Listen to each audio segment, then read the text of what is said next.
forward into the wave face as we see Caroline having a paddle. Let's see if Caroline can get the advantage here on the opening exchange. Probably has already done it. 2 decent turns, gets the finish. Just a 1-point ride for Bronte. Caroline Marks is going to put up a mid-range score. She'll now look to capitalise on that mistake with a decent-looking set wave here. Drives up into it. Layback hammer.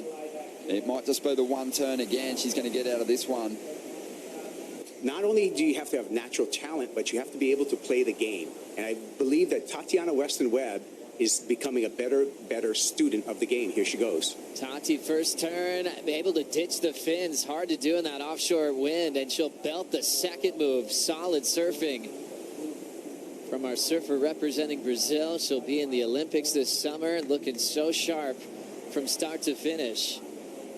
And she'll take the lead with that one. Sage will have priority. Let's see how Sage handles this against Weston-Webb. First, let's break this one down, Bugs. Yeah, well, I mean, look, we saw Bronte McCauley really attacking it vertically this morning, and Tati has definitely got her backhand is one of her strong points.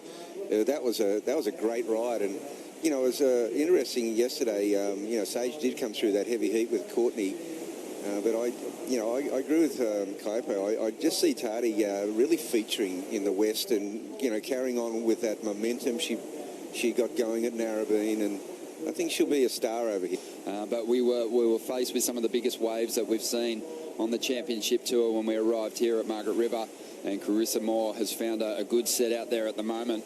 Didn't make much of her first 2 efforts in this heat, but making up for it now. A couple of big turns to get things started.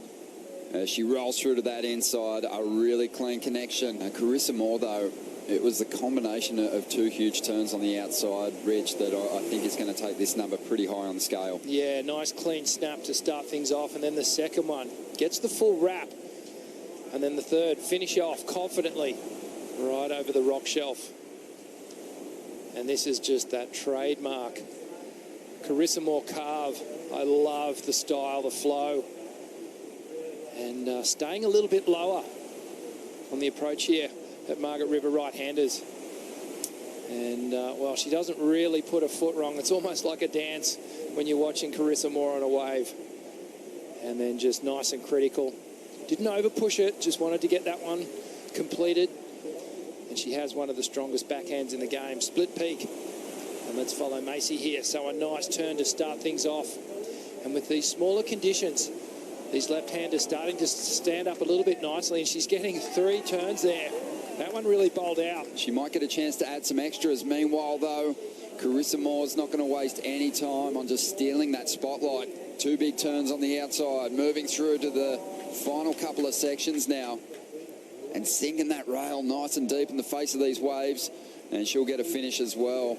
And that's kind of been the story of the heat. It's been Macy doing great surfing, setting the pace, and then Carissa just quickly reeling her in. Well, look at the outside turns here for Carissa Moore. So strong, just driving, hanging onto that rail for an extended period of time. And you can just see there is a slight speed differential.